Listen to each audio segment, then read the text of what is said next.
paz do Senhor, queridos irmãos. Mais um domingo, mais uma lição.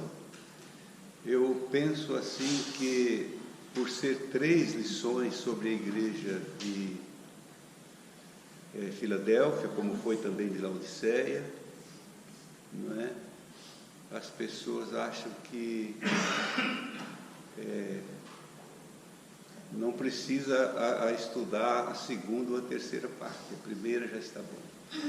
Hoje nós estamos estudando, claro, sobre Laodiceia, que é a última das igrejas, e eu disse para Esther hoje ou ontem que eu tenho esta lição de hoje como a lição áurea deste nosso livro, porque fala de um assunto que me chamou muita atenção.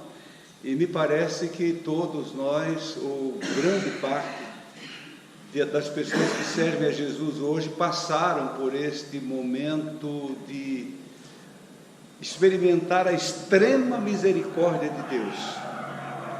Quando não tinha mais jeito, quando todo mundo dizia ele morreu, ele não ouve mais, ele está pronto para ser sepultado, o Senhor bate na porta. O Senhor bate na porta. Então é isso que nós vamos estudar nessa manhã.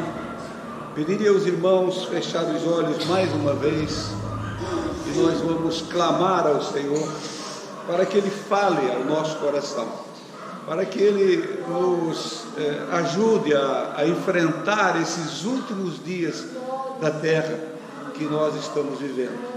Pai querido, Pai eterno, nós estamos aqui mais um domingo, sim, Deus, para fazer a Tua vontade. Deixamos nossa casa e estamos aqui para Te servir, para aprender da Tua palavra. Deus, capacita-nos para falar desse assunto tão peculiar, tão necessário, tão profundo, meu Deus. Sim, Pai eterno, nós Te agradecemos. Eu agradeço a Ti pelos irmãos que estão aqui comigo. Louvado seja o Teu nome. Por aqueles também que não se importam, Senhor, em estar aqui, não se preocupam mais em aprender a Tua palavra. Tenha misericórdia de cada um, Senhor. Tenha misericórdia daqueles, Pai, que todos os domingos de manhã faziam questão, era necessário, Pai, era uma obrigação santa estar na Tua casa. Hoje já não vão mais. Quantas igrejas, Pai, quantas casas lindas que eram no passado, cheias dos Teus servos e cheias do poder de Deus, hoje estão vazias numa hora dessas. Pai querido, tem misericórdia de nós e ajuda-nos a continuar até o dia da Tua volta. Amém e amém. A leitura já foi feita, irmãos, a carta de Laodiceia. Pode sentar, fique sentado, irmãos. Desculpa. Enquanto os cães ladram aí fora, nós vamos ficar aqui, né, irmãos? É muito barulho de cão aí na rua. Mas estamos aqui.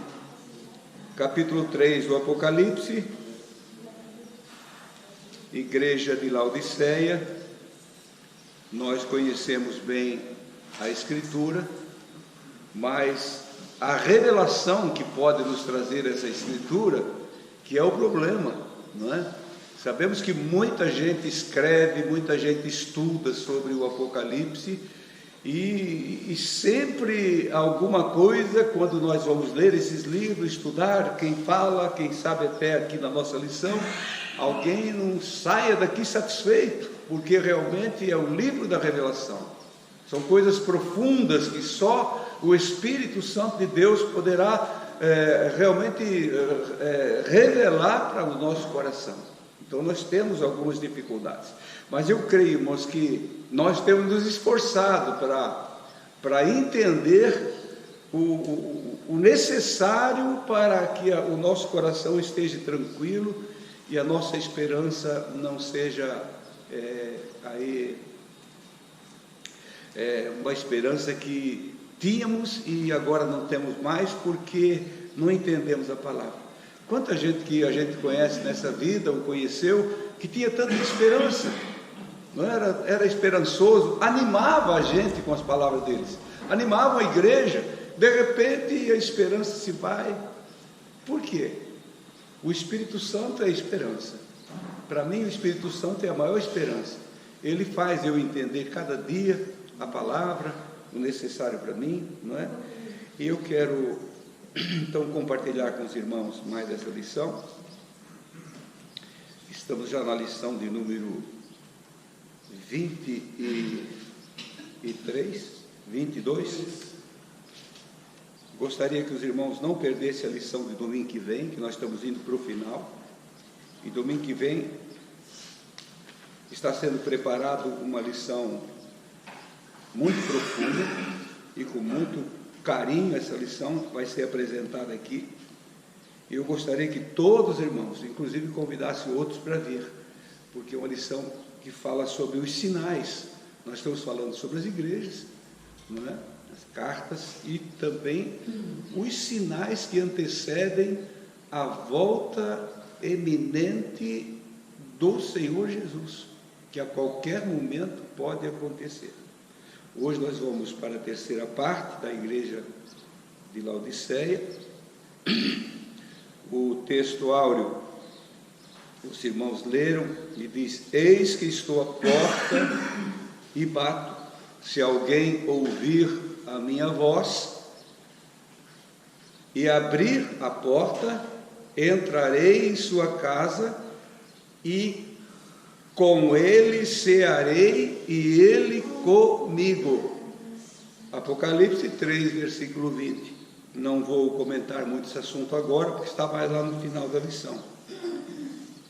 Lição principal, o que nós devemos tirar desta lição, levar para casa conosco, o cerne desta lição, é: feliz aquele que, ao ouvir as batidas de Jesus na porta do seu coração, sejam elas leves ou pesadas, larga tudo e o deixa entrar.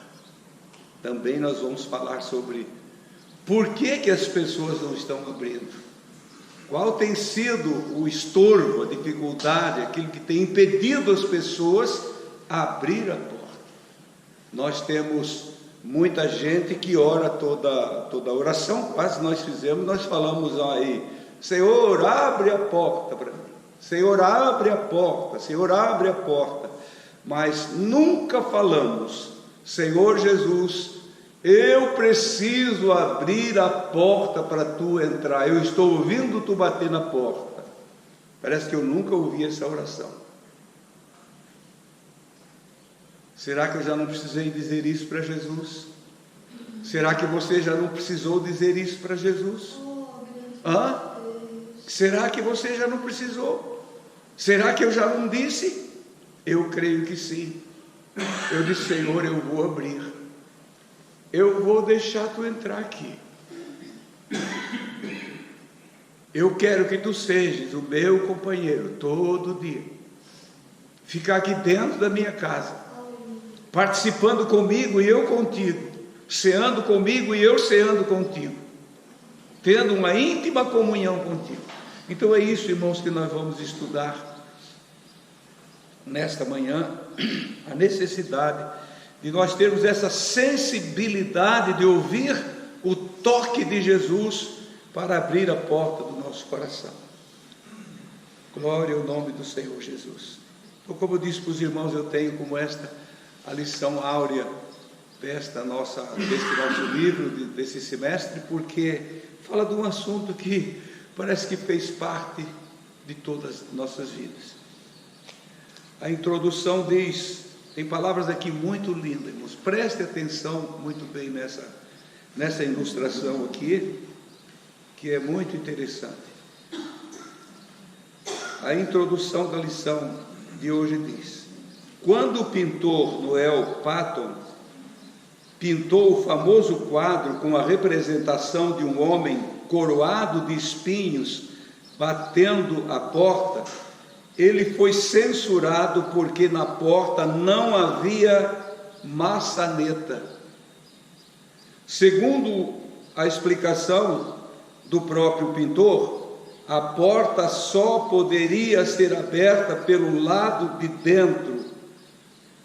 A porta poderia só ser aberta pelo lado de dentro, dizia o pintor. Um homem conhecido na cidade levou seu filho para ver a pintura. Com certeza numa exposição estava o quadro famoso de Cristo coroado batendo numa porta. Levou o menino para visitar a exposição do famoso pintor. O menino perguntou ao pai: por que não abrem a porta? Vejam só, irmãos, que frase. Por que não abrem a porta? Isso é uma indagação que eu faço como obreiro do Senhor todos os dias. Por que não abrem a porta? Por que não deixam Jesus entrar? Por que não deixam Jesus operar nas suas vidas? E esses porquê? Porque você não vê como um pastor de almas, você tem um sentimento profundo pelas vidas, para que venham, para que estejam presentes, para que sejam realmente pessoas que estão demonstrando uma profunda necessidade de viver prontos para a volta do Senhor. Mas a gente não vê. E o menino pergunta para o pai: por que não abrem a porta? Esse homem aí do lado de fora batendo. E o pai respondeu que não podiam ouvir as batidas.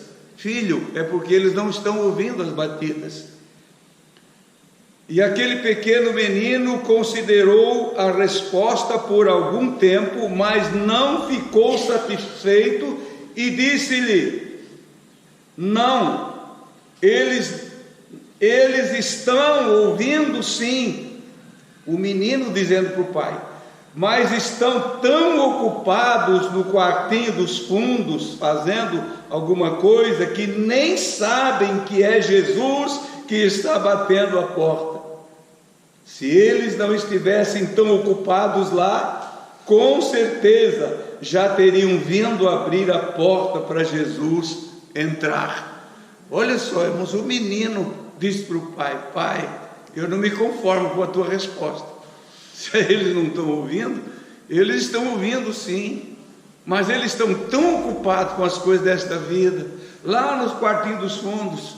Irmãos, quantos dos nossos irmãos agora, nesse momento, não estão nos quartinhos dos fundos, ocupados com as coisas da vida, fazendo uma coisa, fazendo outra, e esquecendo do melhor?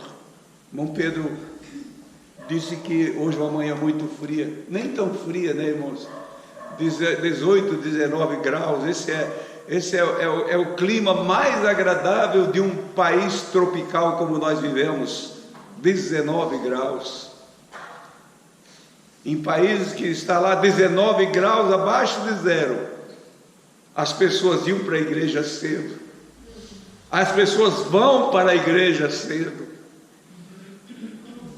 Os católicos romanos são capazes de levantar de madrugada num país que está lá 10 graus abaixo de zero, às 5 horas da manhã, para ir para a missa. Mas os crentes que esperam a gloriosa volta de Jesus, estamos aí, irmãos, nesse meio de dormência. Mas assim como todas as igrejas representadas nesse estudo que nós estamos estudando aqui, as 7 igrejas, representavam determinados ciclos de anos, né? Sempre decadentes, mas a igreja Filadélfia, a igreja pura, a igreja santa do Senhor, esteve desde o primeiro ciclo e estará até o último ciclo, viva e capaz de dizer: Senhor Jesus, eu estou pronta para te receber como meu noivo e casar contigo. Não tem dúvida. Vamos continuar aqui no pensamento da introdução. Assim estava Laodiceia, atarefada com seus negócios, com seus banquetes, com suas riquezas, que nem se deram conta que Jesus estava a bater. Falar aconselhar e repreender. Que Jesus estava, que nem se deram conta que Jesus estava a bater. Falar, aconselhar e repreender. Esse é o bater. Esse é o bater. Falar, aconselhar, repreender se for preciso, para que as pessoas se acordem, irmãos. Não é simplesmente um bater na porta, mas é o falar a bendita palavra do Senhor, como ela é.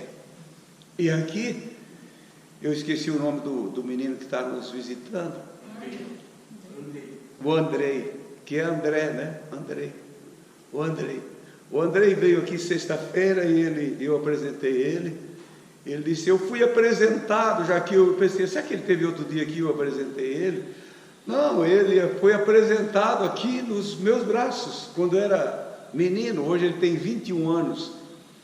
E domingo, sexta-feira ele veio aqui, eu falei, naquele dia quem trouxe aqui você foi a tua mãe, mas hoje com certeza quem te dirigiu até aqui foi outro ser, foi o Espírito Santo de Deus. E ele veio aqui na frente e confirmou isso, que foi o Senhor que tocou no coração dele para vir aqui depois de 21 anos. Filho, isto é o Senhor batendo, isto é o Senhor falando, isto é o Senhor chamando, isto é o Senhor dizendo.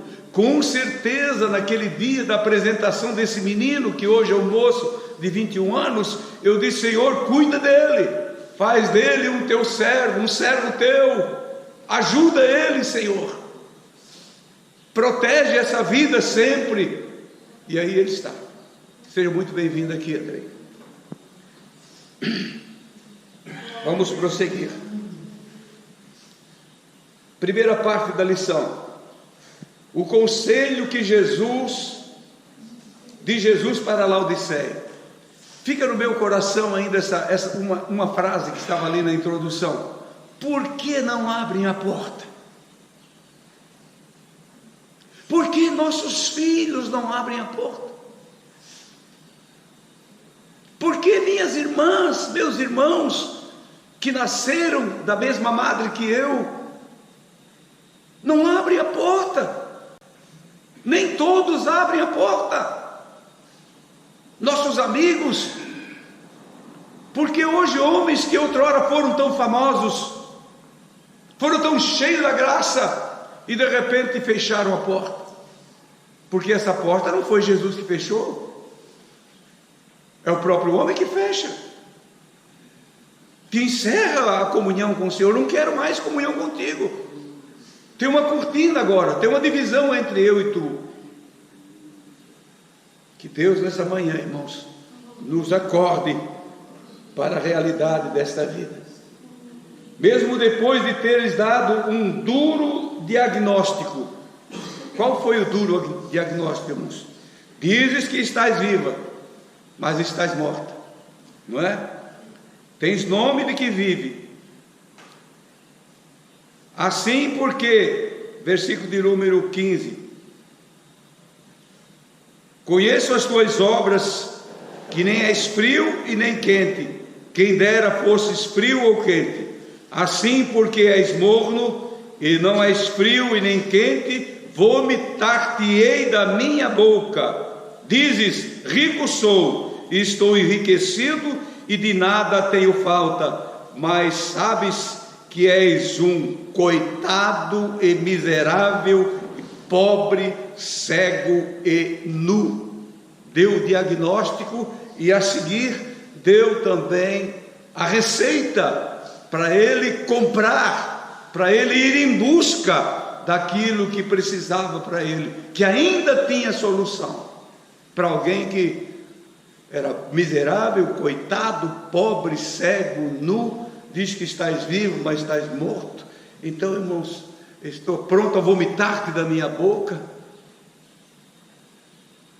te desprezar para sempre, mas ainda tem solução.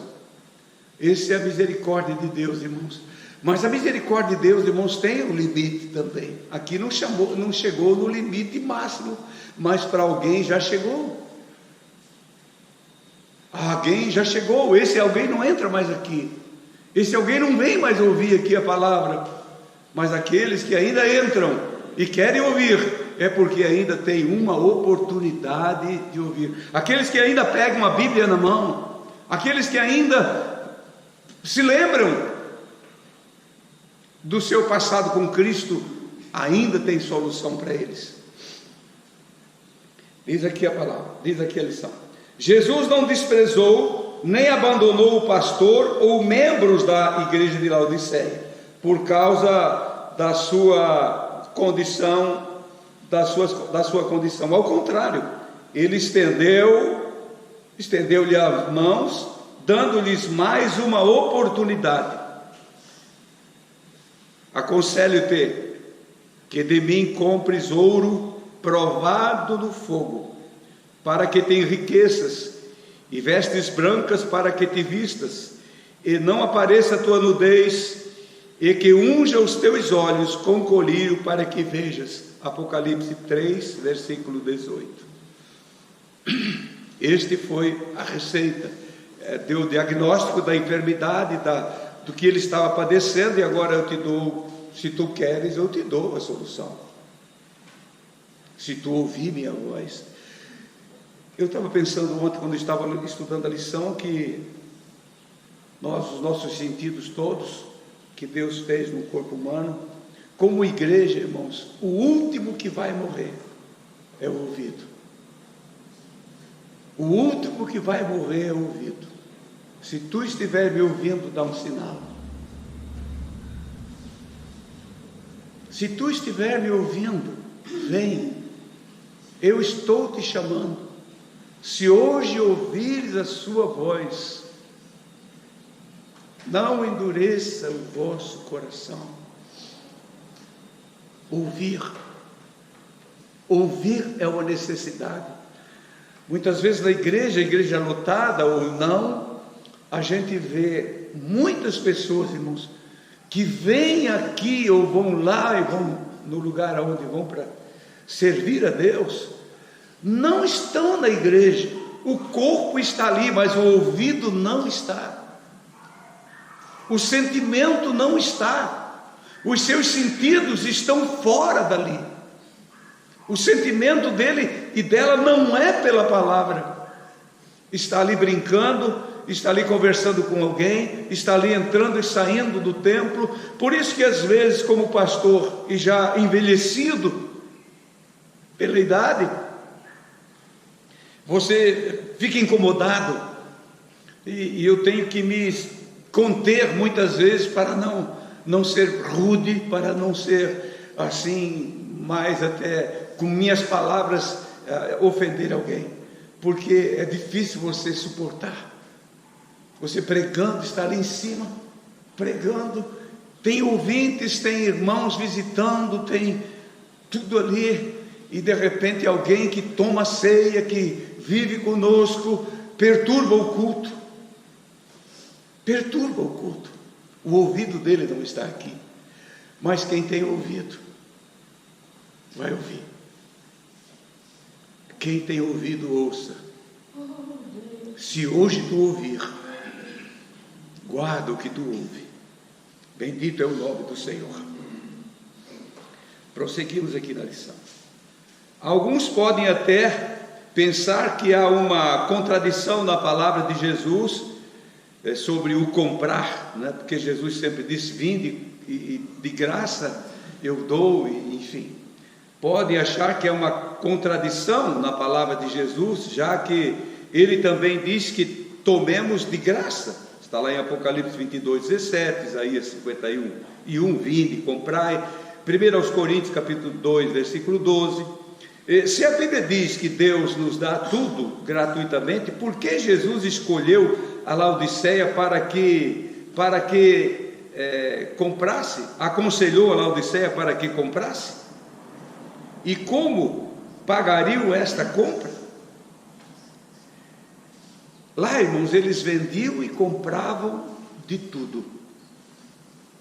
Diz na lição passada que nós estudamos sobre a história de Laodiceia, na primeira parte, que lá era uma cidade rica, produzia ouro, produzia minérios, ali era um lugar rico, tecidos da melhor qualidade, colírio era avançado na ciência médica, tinham tudo o que queriam ali, compravam e vendiam porque era uma igreja rica, mas ali nasceu uma igreja do Senhor, ou seja, era uma cidade rica, Laodiceia, uma região rica, governo rico, bons administradores. Vejam que deu um grande terremoto lá naquela região 60 anos depois de Cristo. Eles rejeitaram a ajuda do governo romano, que era uma província romana na época. Rejeitaram, não, nós mesmos vamos fazer aqui.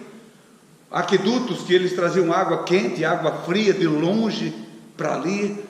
Era uma cidade muito bem administrada e muito rica, mas nasceu uma igreja, e quando ela nasceu, conforme Paulo escreve sobre Laodiceia, que foi uma igreja plantada por ele, ela nasceu ali, com certeza, irmãos, ela nasceu pura, era uma criatura divina pura, era uma criança que o Senhor cuidou dela, achou ela jogada e ornou aquela criança. E ela cresceu como igreja, mas pelas circunstâncias do lugar onde ela vivia, o que ela via, o que ela observava, o que os filhos iam e voltavam e traziam para casa, notícia, tudo crescia, tudo prosperava, a prosperidade estava presente. A igreja começou a se conformar com aquela situação. A igreja começou a abraçar aquela prosperidade da própria cidade, e aquilo entrou para dentro da casa do Senhor. O que nós precisamos, irmãos, refutar isso com veemência, com cuidado, para que isso não venha fazer parte da nossa vida. Nós podemos ter todas as nossas coisas, podemos ter o melhor carro, morar na melhor casa, podemos vestir a melhor roupa, mas Cristo Jesus, o nosso amado Salvador, tem que estar em primeiro plano na nossa vida. Nós não podemos deixá-lo. O que me adianta, irmãos, eu ser contemplado ou ser agraciado com uma herança que inesperadamente veio para as minhas mãos, uma riqueza que eu não preciso mais pensar, nem minha família pensar em lidar e trabalhar, porque eu tenho agora tudo, e por eu ter esse tudo, eu vou deixar de Jesus. Só um louco pode fazer isto, e Jesus chamou esse tipo de gente de louco. O meu campo produziu muito, nunca produziu tanto a terra, olha que coisa, agora eu vou ficar aqui na sombra, vou me esbaldar, e vou sentar, e vou dizer para a minha alma, come, descansa e bebe, porque tu tens para muitos anos. Mas os muitos anos vão acabar. Jesus disse lá naquela parábola, louco, se hoje pedirem a tua alma, a quem tu dará a tua alma? Louco. Como tem louco nesse mundo, irmãos, que estão conformados com o evangelho sem futuro, o evangelho do pula-pula, o evangelho das profecias mentirosas, da falsas revelações, da falsa riqueza, dos grandes templos, das coisas que, enfim, aí está o evangelho, aí está a Laodiceia hoje representada em tudo isso, meus irmãos, em tudo isso está representado o tempo em que nós estamos vivendo, tempo de Laodiceia. Então o Senhor disse, que vocês podem comprar tudo, podem vender tudo, por que vocês não vêm negociar comigo? Vem comprar de mim. Vem comprar de mim. O arrependido vai dizer, Senhor, eu vou comprar de ti, quanto é que custa? Quanto é que custa? O que você tem na tua mão? O que tu tens? O que tu vens trazendo para comprar de mim? Sabe o que eu tinha na mão? Você sabe o que eu tinha na mão, Celso? Você sabe o que eu tinha na mão, irmã Esther? Você sabe o que eu tinha na mão, irmã Simone? Você sabe o que eu tinha na mão, irmão Paulo? Uma moeda eu tinha. E essa moeda chama-se arrependimento. Quanto custa? Arrependimento. Arrepende-te e eu te dou recibo. Perdão, está perdoado. Você comprou com o arrependimento. É isso que precisava para Laodiceia naqueles dias. É isso que precisa para os laodicenianos desses dias, que vivem desta forma, arrepender-se.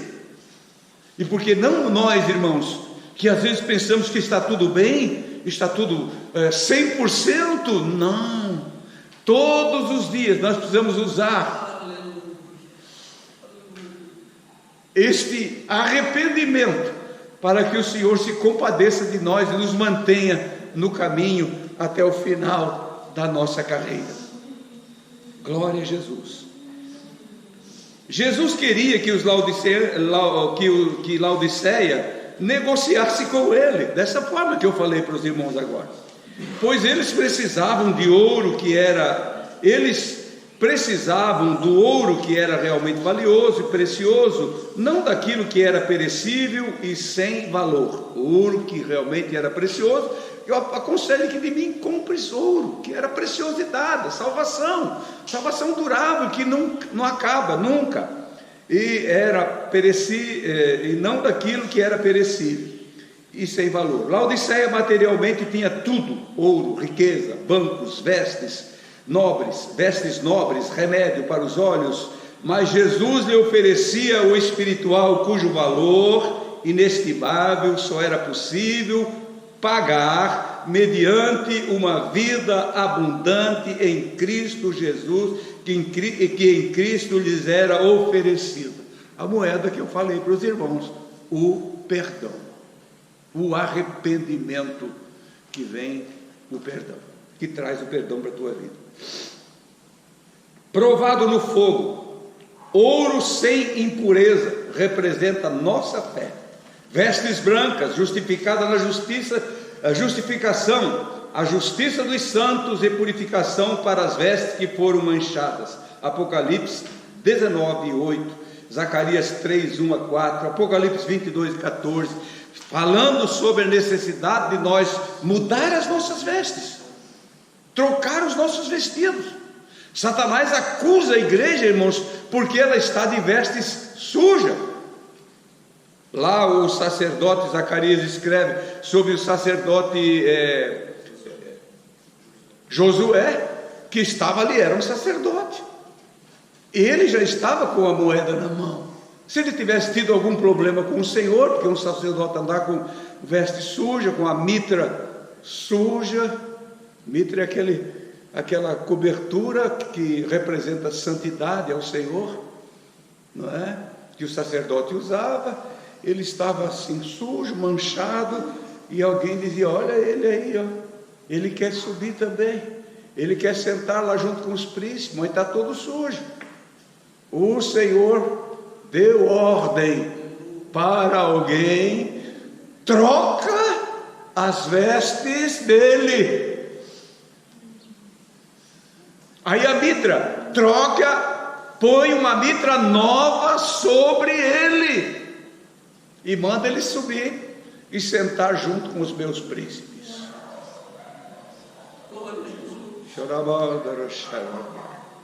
Então, queridos irmãos, nunca podemos esquecer que Jesus, a igreja e o próprio mundo está de olho em nós. Nós temos que viver de uma certa forma, não com essas vestimentas aqui, mas nossas vestimentas espirituais, nosso jeito de viver, nosso jeito de caminhar no caminho, nossa forma, nosso caráter tem que ser inibado, tem que ser claro, tudo as nossas palavras, para que nós não venhamos ser acusados pelo mundo, lá no trabalho, aonde a gente estiver. Aonde a gente estiver, nós temos que ter este cuidado. Mais embaixo um pouquinho diz, o preço, ou seja, colírio. Colírio, ajuda do Senhor, ou seja, colírio, ajuda do Espírito Santo para enxergar as verdades espirituais e sua própria condição de miserabilidade, cura para a enfermidade que os afligia, sua visão, cura para a enfermidade que os afligia na sua visão espiritual. Por que as pessoas hoje nos murmuram, contendem e falam mal dos outros, caluniam as pessoas? Porque lhes falta colírio nos olhos, olham e vejam e veem aqui as coisas más, as coisas que não estão boas na vida dos outros, mas dele mesmo ele não vê. Jesus falou sobre esse assunto e diz assim: é melhor que você tire a trave que está nos teus olhos. Tu tem um pedaço de lenha dentro dos teus olhos, antes de tu olhar no olho do teu irmão e ver uma pequena fagulha que quase não pode se enxergar, você vê, mas no teu olho, aquilo que você faz, aquilo que você diz, quando os teus escondidos, as tuas mentiras, isso tudo você deixa escondido. Mas o irmão, a irmãzinha, a criança, o jovem, qualquer tropecinho que ele dá, você vem aqui e fica murmurando contra ele. Falta colírio para essas pessoas, irmãos. Falta colírio. Com certeza a igreja de Laodiceia, como nós estudamos nas lições passadas, que o pastor pensou: bom, hoje eu vou receber a carta. Diz que veio uma carta para mim aí, que João escreveu. João teve uma revelação lá na ilha de Patmos, estava preso. O santo apóstolo João, sim, Santo João, São João, aquele era santo, estava lá. Ele vai trazer uma carta, ele vai nos elogiar, porque nós somos a igreja mais bonita, a mais bem organizada, nós temos todos nossos departamentos aqui, tudo em ordem, nós temos aqui, olha, o pastor tem o melhor carro da cidade, né? Nós temos tudo. O pastor pode ter o melhor carro da cidade, mas que ele tenha a mão calejada para isso. Ele pode morar no melhor palácio da cidade, mas ele tem a mão calejada para isso. Trabalhe, lute. E se viver do Evangelho, viva e conforme é o Evangelho, na simplicidade do Evangelho, e não fazendo negócio com o Evangelho. Então Laodiceia achava, bom, a carta vem elogiar a gente, nós vamos aqui ser surpreendidos.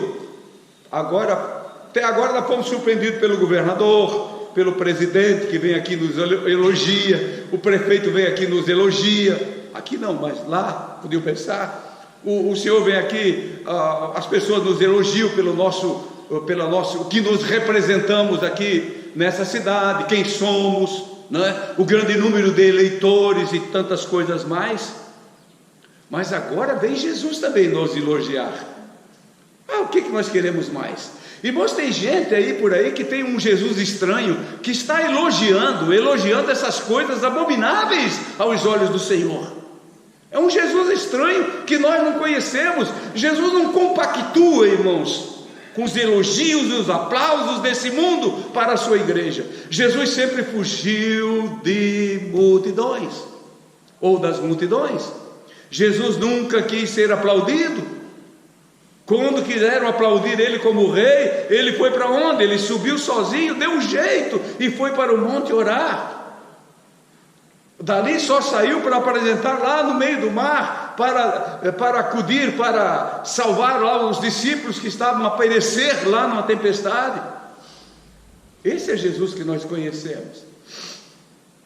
Essas aqui são as palavras do irmão João que nós conhecemos. Eu creio que João não queria e nem gostaria de chamar apóstolo João. Como vai, apóstolo João? Ele gostaria de ser chamado de irmão João. Irmão João, como vai, irmão João? Como vai, irmão Fernando? Oh, coisa linda. Você está bem, irmão Fernando? Por que tu está triste, irmão Fernando? Por que tu está alegre? Mas o pastor, mas o irmão, chama de irmão com alma, chama de irmão com lágrima. Vou contar para os irmãos um fato aqui que, bem rapidinho, para não tomar muito tempo, que aconteceu há pouco tempo aqui na nossa região. Eu tenho o meu primeiro dirigente, quando eu era menino ainda, ele está vivo, tem quase 100 anos, mas está vivo, 95 anos. Está vivo, e eu visitando a casa dele, ele tinha um cuidador lá na casa, e o cidadão já se apresentou para mim como evangelista fulano de tal, e começou aquela história de me provocando para que eu chamasse evangelista para ele, mas eu fiquei retraído, eu não vou chamá-lo de evangelista. E ele falou tanto nisso que eu cheguei a dizer para ele: ô amigo, vamos fazer um negócio? E você me chama de irmão Fernando, e eu te chamo pelo teu nome de irmão. Pronto, tá bom? Ele ficou meio retraído, mas não tocou mais no assunto. Sabe o que aconteceu, irmãos? Logo depois, eu não senti comunhão com aquele homem de jeito nenhum. Ele morando lá, cuidando do meu velho amigo irmão João, aquele irmão João, meu velho dirigente. Nunca chamamos ele de presbítero João, ou de diácono João, que ele tinha sido lá conosco também, mas era o irmão João, e hoje continua sendo o irmão João, e ele, para mim, ele chama o Fernando, porque eu era tão pequenininho, ele, ô Fernando. Daí, esse cidadão arquitetou um sequestro para o velhinho, combinou com bandidos de fora, com 3 elementos dos perigosos, para chegar na casa deles lá, onde ele estava, e sequestrar. Ele arquitetou tudo isso, ele sendo sequestrado junto com o irmão João, e levado para um cativeiro. Mas quem era o arquiteto de toda aquela trama era o próprio que se dizia evangelista.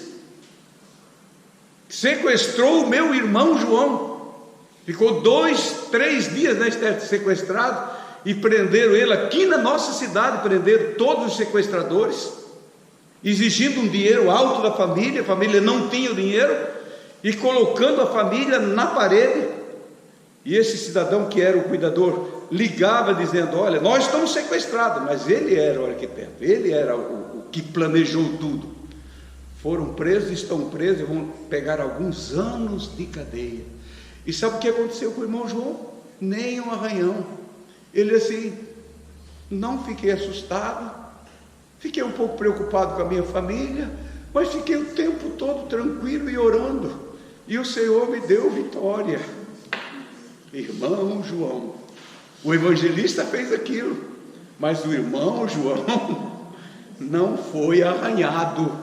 Então, queridos irmãos, vale a pena você ser servo e serva de Deus, e ser tratado na simplicidade do Santo Evangelho de Cristo, assim como foi o nosso querido irmão João. Segunda parte, eu estou vendo que a lição tem muito pela frente ainda, e eu vou me atrasando aqui.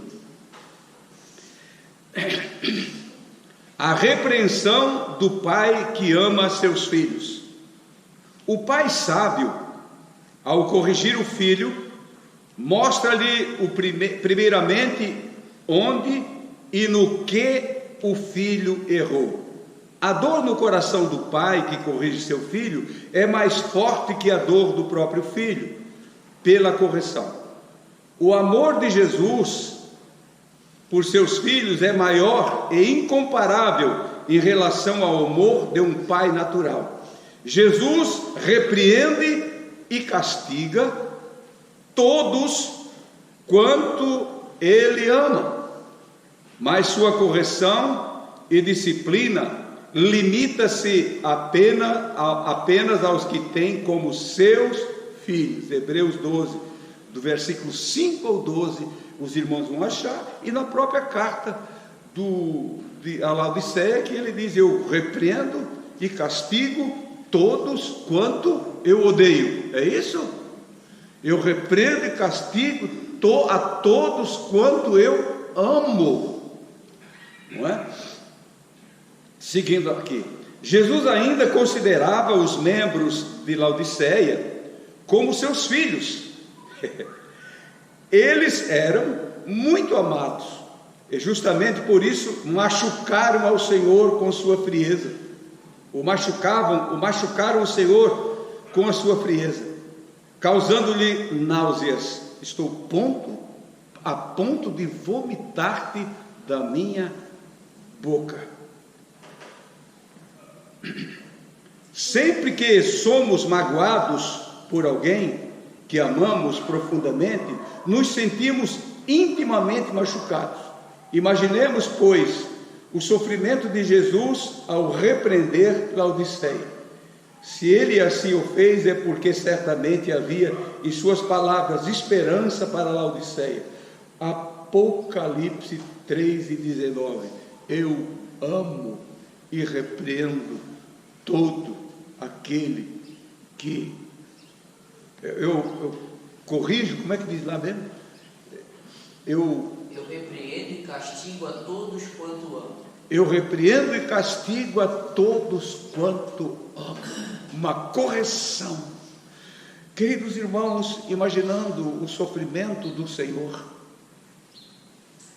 por nós na cruz do Calvário, que todos nós temos esse conhecimento, eu creio que já com bastante firmeza, não é uma coisa básica somente, mas pelos anos que nós servimos a Deus, creio que todos aqui conhecem e sabem do que Jesus fez por nós. E agora o que resta para Ele, irmãos, é nos chamar a atenção. Ele fez, e agora? E será que Ele não sofre? Será que Ele não chora? Com certeza.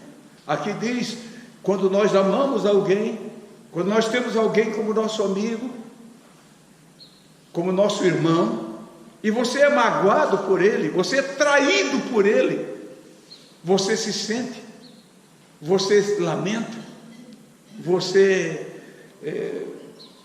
às vezes parece que somos incapazes de chegar mais para aquela pessoa e dizer, mesmo que ele me ofereça tudo, eu não quero mais ser amigo dele, ele vai me machucar outra vez, ele vai me ferir outra vez, eu não quero mais chegar perto. Parece que ficamos com certo medo, mas no nome de Jesus, irmãos, assim como ele não tem esse medo, ele é magoado, é ferido, o cidadão desvia, vai para o mundo, volta, desvia, vai para o mundo e volta, desvia, vai para o mundo e volta, faz tantas coisas que você diz assim, Senhor, ele está aqui de novo, ele voltou aqui, eu não quero mais nem ver esse cidadão aqui, essa cidadã aqui, mas ele diz para mim, mas eu amo, eu enviei ele de volta, eu andei com ele, olhando onde ele foi, em todos os lugares, e eu a trouxe de volta. Então, irmãos, o amor de Jesus é incomparável ao amor dos homens. Ora, se Laodiceia fosse uma pessoa e fizesse isso para mim, fizesse isso para ti, será que nós íamos perdoar? Nós íamos dizer, eu tenho Filadélfia, vou ficar com Filadélfia, vou ficar com Esmirna, que era outra igrejinha abençoada, eu vou ficar com essas duas e essas outras aí, essas outras 5 aí, que vão embora, eu não quero mais. Mas para todas, quem tem ouvidos, ouça o que o Espírito diz às igrejas.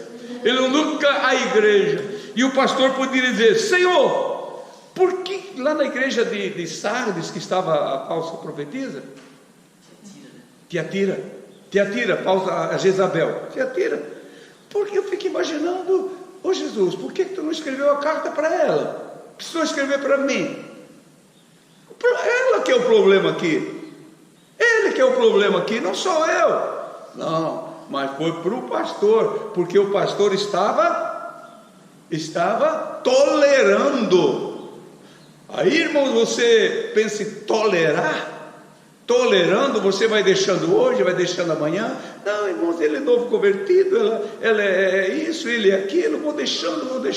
Irmãos, tolerar é uma guilhotina que está sobre o pescoço do pastor. Entendam isso, do pastor. Uma hora ele disse: olha, eu vou cortar teu pescoço, não te quero mais aqui. Você está tolerando o pecado, você está se conformando com tudo isso, né? Sê, pois, zeloso. Descemos um pouquinho aqui. Jesus estava se dirigindo a alguém que tinha conhecimento da verdade, que professava segui-lo, e que pertencia a ele. Jesus estava se dirigindo a alguém que tinha conhecimento da verdade. Eles conheciam a verdade, que professava segui-lo e que pertencia a ele. Nós somos crentes. Sim, nós somos crentes, nós pertencemos a ele. Nós somos de lá. Onde é que se congrega? Na igreja da rua tal, ali na cidade de da Laodiceia, ali nós congregamos. Aquela mais bonita que tem ali. Não é aquela lá do bairrozinho, não. Não é aquela lá do fundo de quintal, não. É aquela bonita da avenida. Ali, nós servimos a Jesus. Lá acontece tantos milagres. Lá tem profeta, tem tudo lá. Vai lá fazer uma visita. Quem não tem o discernimento, irmãos, vai e fica. Sabia? Vai e fica. Mas quem tem discernimento, meu querido irmão, minha querida irmã, ele vai e diz: opa, isso aqui não pertence a mim. Aqui tem coisa errada. Tem coisa aqui que igual o cidadão lá, me chama de evangelista, eu sou evangelista, mas o meu espírito, disse ele não é. Chegou a colocar uma casa de oração no terreno do meu irmão lá, e depois dentro desse meio que ele vivia, e o irmão João começou a dizer para os filhos e para a família: eu não gosto desse cidadão, eu me sinto mal com ele aqui, ainda que ele é tão prestativo, mas eu me sinto mal. Lá estava, irmãos, sendo tramado a morte do meu irmão João. Iam matá-lo, com certeza iam matá-lo, pegar o dinheiro e matar. Mas o Senhor deu livramento para ele. Bendito é o nome do Senhor Jesus. Então, irmãos, ser zeloso é uma necessidade que nós temos, irmãos. Não é ser zeloso com aquilo que nós plantamos, aquilo que nós edificamos, que nós projetamos, mas ser zeloso com aquilo que o Senhor plantou, que o Senhor construiu, que o Senhor implantou no nosso coração, coisas que homem nenhum poderia fazer: me batizar com o Espírito Santo, me dar dons espirituais, me fazer ter discernimento das coisas. Quem que me deu isso? Quem que deu isso para você? Eu posso te batizar nas águas, eu posso te dar ceia na boca, eu posso pegar o pão e dizer: toma, não, esse é o corpo do Senhor, o cálice, toma, meu irmão, isso eu posso fazer. Posso dizer para você dizimar, que você vai ser uma bênção, coisas que você pode fazer, mas coisas, irmãos, que só o Senhor pode fazer. Disso você precisa zelar. Claro que batismo nas águas é necessário, tomar ceia é necessário, como atos de louvor, e também ofertar na casa do Senhor. 3 atos de louvor que um salvo em Cristo faz com alegria e com prazer. O zelo, o pedido de Jesus era para que voltasse à realidade de Deus, como eles tinham sido um tempo. Ser zeloso e arrepende-te, porque diante dos seus olhos eles estavam diante dos seus olhos, dos olhos deles, eles estavam arrependidos. Eles estavam, eu estou entendendo assim aqui. Ser zeloso e arrepende-te, porque diante de seus olhos eles já estavam arrependidos, mas precisavam voltar à realidade espiritual, pedir perdão dos seus erros. Não adianta, irmãos, eu pensar que eu estou bem agora porque eu me arrependi uma vez.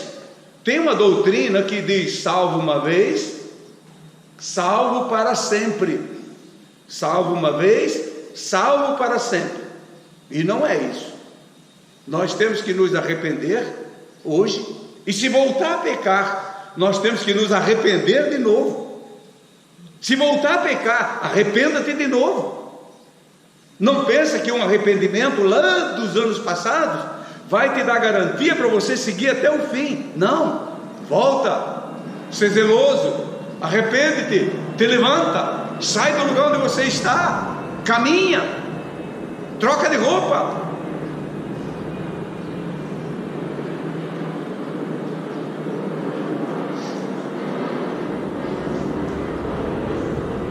Zeloso é uma dedicação ardente, uma afeição íntima, desvelo, empenho e uma demonstração de cuidado e preocupação com algo. Você tem que zelar, você tem que cuidar. Essa minha Bíblia aqui estava tão feia, tão feia. Eu já tinha colocado ela num saquinho plástico, guardado com as outras Bíblias velhas minhas. Mas aqui na igreja tem uma doutora em consertar Bíblias, né? Ela pegou minha Bíblia velha, toda riscada, de muitos anos, e me trouxe hoje novinha. Precisa roupa nova. A capa dela estava toda rasgada, feia, mas aqui dentro o conteúdo era santo. Nós precisamos mudar nossas vestes, irmãos. Aleluia. Precisamos mudar, precisamos botar na mão de algum doutor. Jesus é esse mestre por excelência e diz: muda as minhas vestes, Jesus, porque aqui dentro tem tudo o que é preciso para te operar e fazer todos os órgãos aqui espirituais, para você colocar tudo de novo no devido lugar.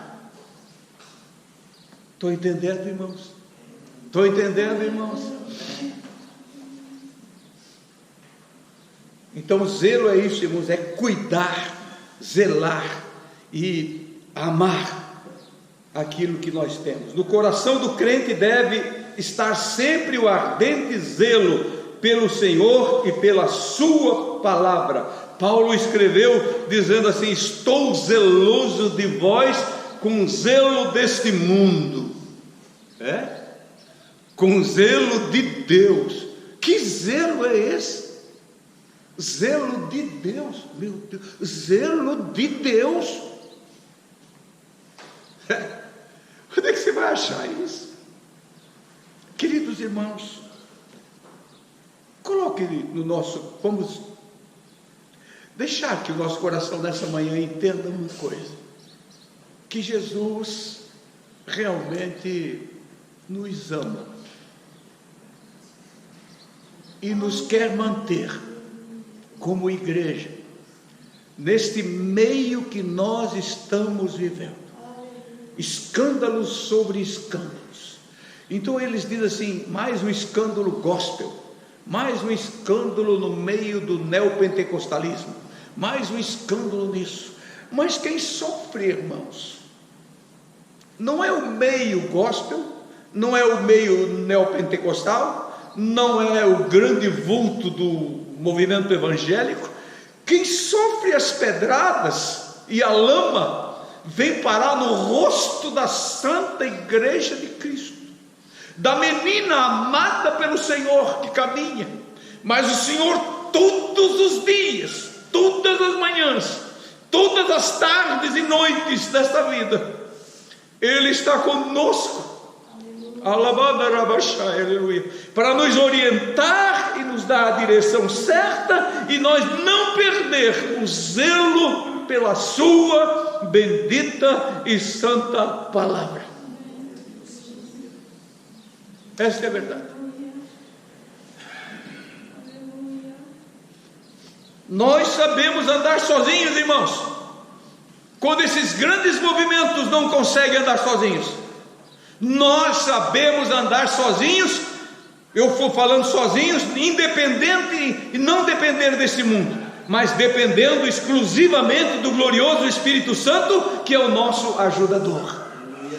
Aleluia, aleluia, o nosso querido ajudador. Eu chamo ele de glorioso ajudador, porque ele é tudo na nossa vida. Glória a Jesus. Jesus estava dizendo aos laodicenses: deem meia volta, tornai-vos a mim, para que vossos corações sejam aquecidos, ardentes e fervorosos. Quando vivemos na esfera espiritual, os erros que praticamos são imediatamente negociados com Jesus como uma preciosa moeda chamada arrependimento. Está aqui. Arrependimento é a preciosa moeda. Arrependimento. Jesus quer negociar contigo. Eu quero comprar de ti, mas o que você tem? O que você tem, menino? O que você tem, menina? Arrependimento, Senhor.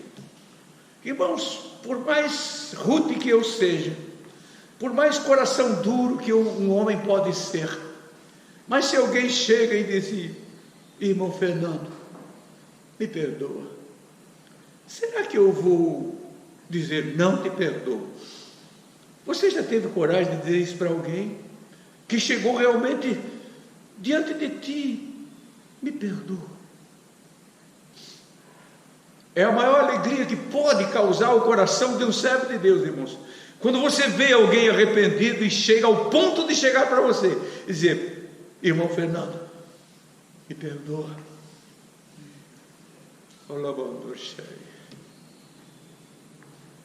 Desde sempre na minha vida, lá para trás, eu me lembro de um povo tão simples, onde a gente vivia e vive, mas lá mais no passado, mais simples, por causa da pobreza, da necessidade desse Brasil dos anos 50,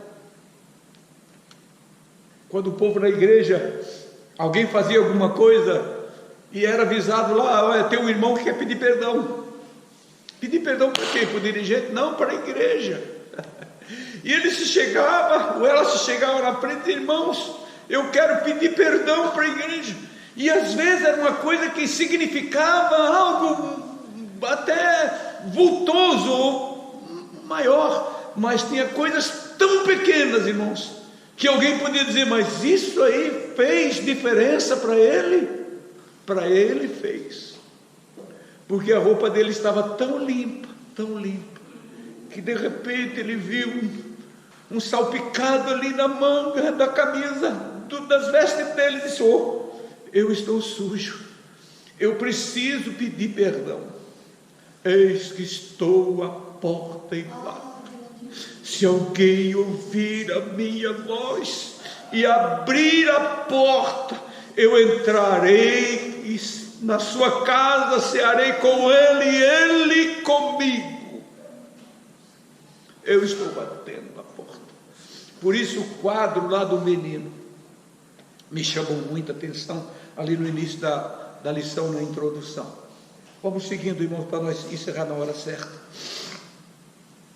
Glória a Jesus. Jesus ainda considerava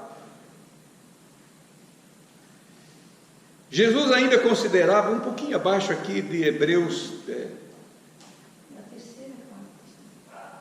Eu estou na terceira página. Sim, claro, desculpe-nos. Eu voltei aqui na outra página. Eu estou na página 113 na minha mão direita aqui, na coluna da direita.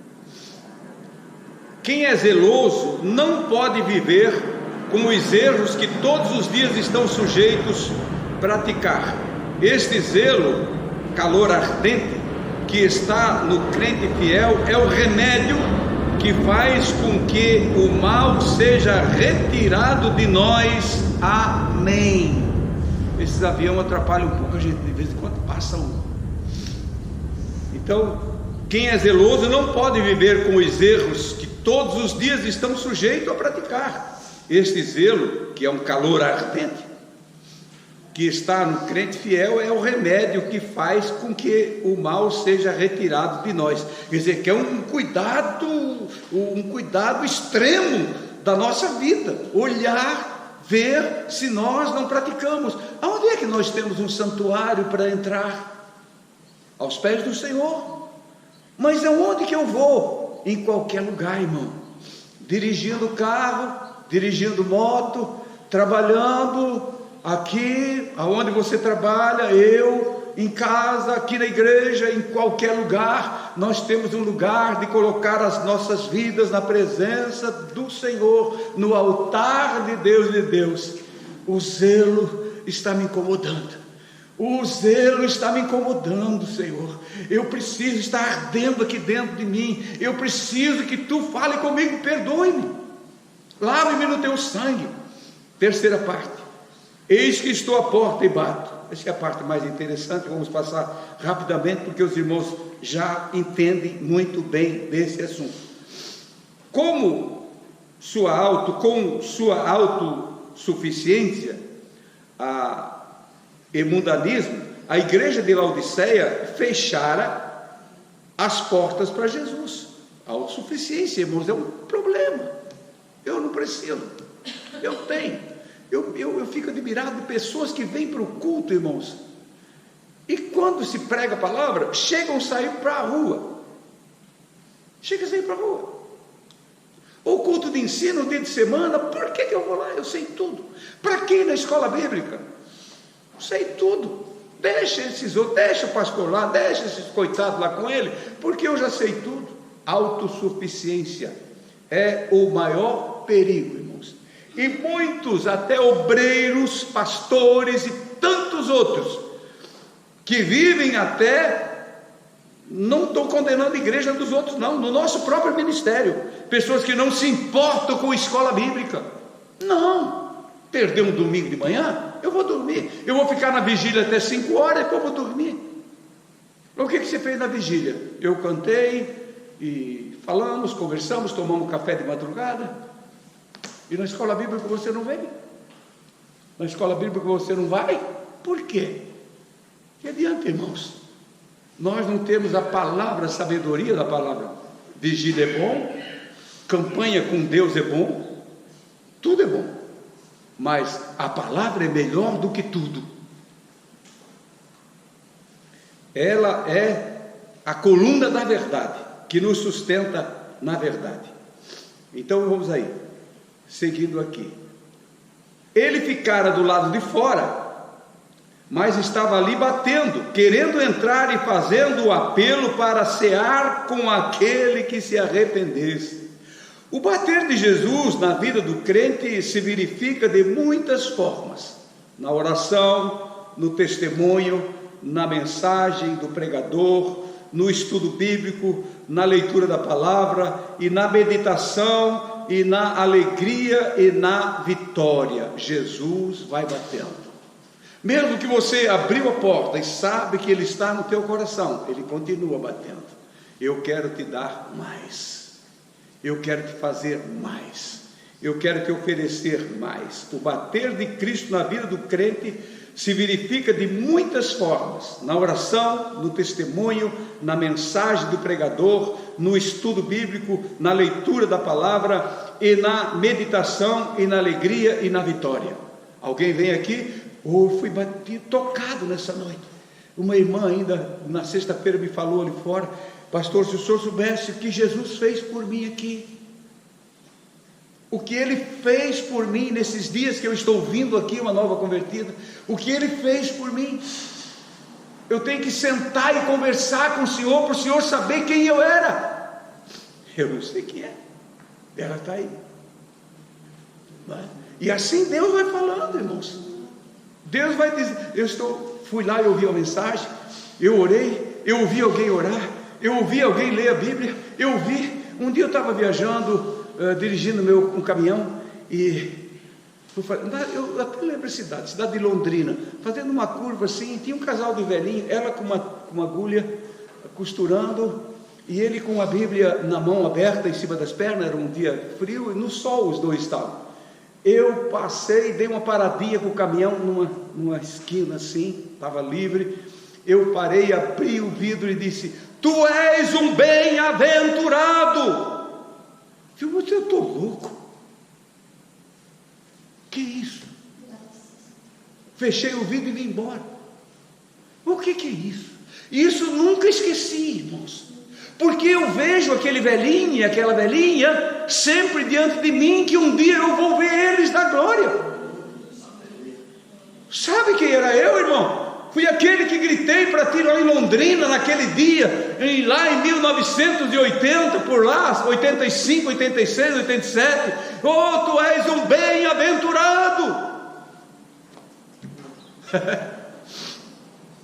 Coisas que você não esquece, né? Oportunidades. Quem sabe aquele irmão estava precisando ouvir aquele toque. Algumas vezes o bater de Cristo é mais forte e doloroso. Ele fala por meio de tragédias, enfermidades, abalos físicos, mediante a perda, até mediante a morte. A morte é a maneira mais forte de Deus falar.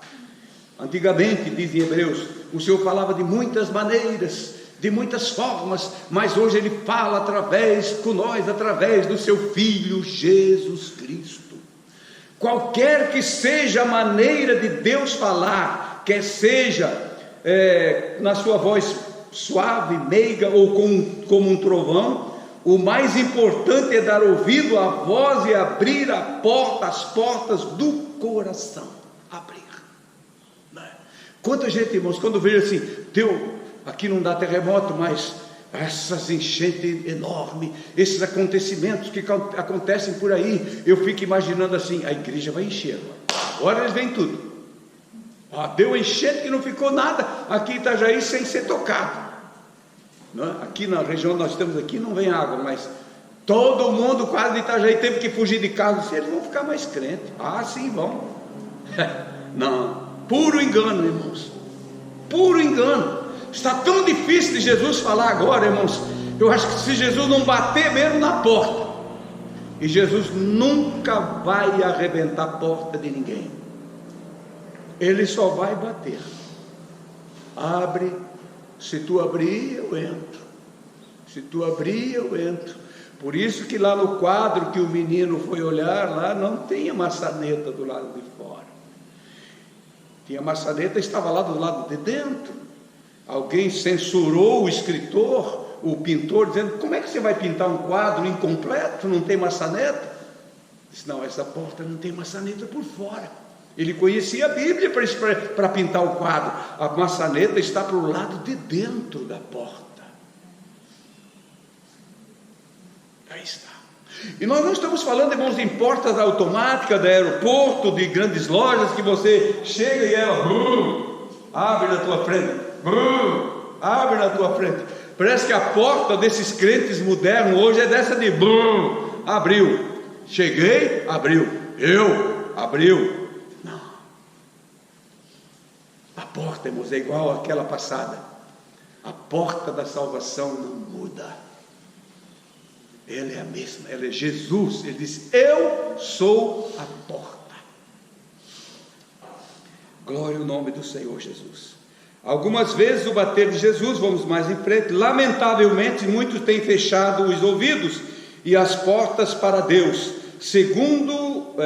negando-se a dar crédito à palavra revelada por Deus. Há homens fiéis e pregadores usados pelo Espírito Santo para advertir a igreja. Deus tem... vou reler aqui.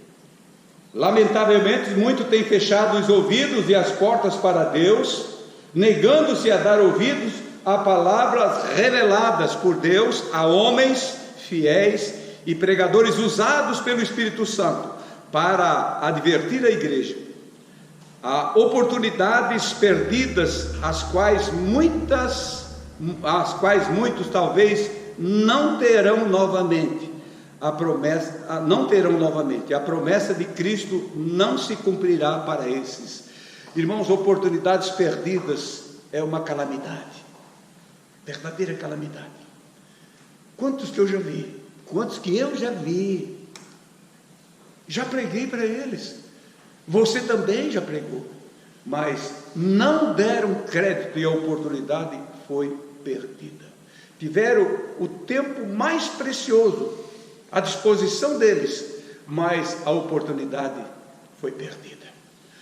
A história seguinte de Laodiceia, não está aqui na Bíblia, mas eu creio que os irmãos como eu pensam uma coisa: alguém abriu a porta. Alguém abriu a porta. Nós estamos aqui porque alguém abriu a porta. Saiu lá do quartinho dos fundos e diz: eu vou abrir a porta. Jesus, se Ele não quer, mas eu quero que Tu entre no meu coração. Em cada coração, em cada vida, individualmente há esta porta. É para cada um. Não é para a multidão toda, mas é para alguém do meio da multidão que dá crédito e Ele abre a porta.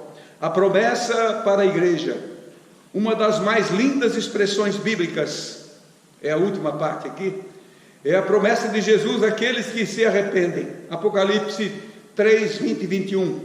Cear com Jesus, assentar-se com Ele em seu trono. Isso significa que por mais decadente que seja a igreja, por mais morno que seja o crente, ele ainda poderá alcançar as promessas espirituais, arrepender-se e andar firme e perseverante com Deus, como no princípio da sua fé. Cear com Ele, viver com Ele, é ter plena comunhão com o Senhor, é uma intimidade plena com o Senhor, que eu podia ter perdido, mas o Senhor quer reaver essa comunhão conosco. Lembremos-nos que em breve Jesus se sentará no seu próprio trono, conforme Mateus 25, 31, 33, e como Laodiceia é o último ciclo da igreja sobre a terra, podemos presumir que a última vez que Jesus manda o recado, podemos presumir que é a última vez que Jesus manda o recado. Quem tem ouvidos, ouça o que o Espírito diz às igrejas. Irmãos, como está aqui em ordem estas igrejas, e nós vimos todos os ciclos aqui, teve ciclos com muitos anos, eu tenho anotado todos aqui, mas não quero, por causa do tempo, não vou passar para os irmãos. Este ciclo que nós estamos vivendo começou, segundo os que estudam a palavra e buscam a teologia de Deus, ele começou nos anos 1950, eu ainda aproveitei uma beirada disso, eu tinha 9 anos em 1950, e 4 anos de idade, meus pais já eram crentes, era um tempo totalmente diferente, era o tempo da igreja que vivia, a igreja missionária, a igreja que começou lá nos anos 1700 e tanto, foi se avivando, e quando chegou no princípio do século 20, do século passado, ela pegou fogo, e esse fogo se espalhou pelo mundo inteiro. E esta igreja, irmãos, que é a Filadélfia, ela continua viva no meio de Laodiceia, continua queimando, é a voz que se ouve, é ali que o Senhor está usando os seus porta-vozes, na igreja santa. Não queremos falar em denominação, em igreja que está na rua tal ou na avenida tal, mas nos santos que servem a Deus segundo as Escrituras. Estes são os santos, os salvos, os lavados no sangue do Cordeiro. Fique em pé, irmãos, para nós ler a conclusão.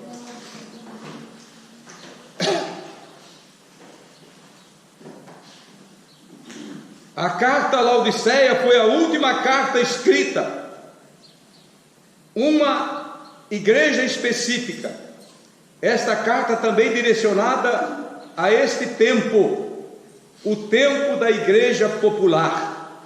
Igreja popular, é o que se vê por aí.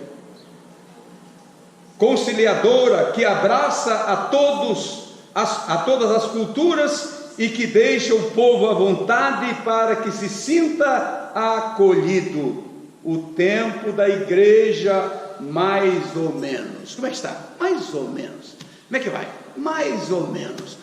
Não tem um pouquinho vazio, nem um pouquinho cheio. Ou você é cheio, ou você é vazio de uma vez. Ou você é quente, ou é morno, ou é frio. Se é morno, ele vai ser vomitado. A Laodiceia estava nessa terceira posição, a mais terrível, morno. Estou a ponto de te vomitar. Aí o Senhor diz assim: você não é frio e nem quente, é morno, mas ainda te dou uma oportunidade. Meu Deus. Então, o tempo da igreja, mais ou menos, mais ou menos quente ou mais ou menos fria. Um tempo sem extremos. Um tempo sem extremos, não tem lado.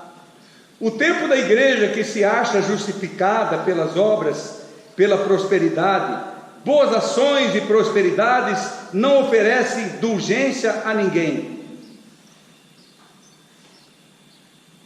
Não oferece indulgência a ninguém. A justificação, agora, a justificação é uma palavra, é uma dádiva que só pode ser obtida mediante a fé genuína em Cristo, a obediência pela fé e a santificação.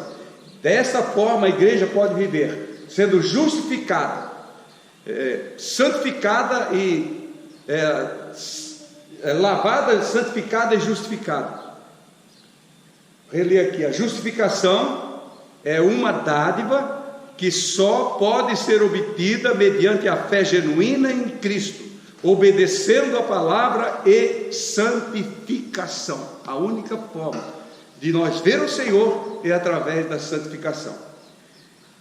Que nestes últimos dias que ainda restam, o Senhor abra os olhos de muitos que se afastam ou se afastaram da verdade e perderam a sensibilidade espiritual, para que se arrependam e retomem o caminho da santificação. Nós temos esse papel, irmãos, fundamental, como igreja de Cristo. Nós precisamos ter essa convicção e certeza, irmãos, que nós somos igreja de Cristo.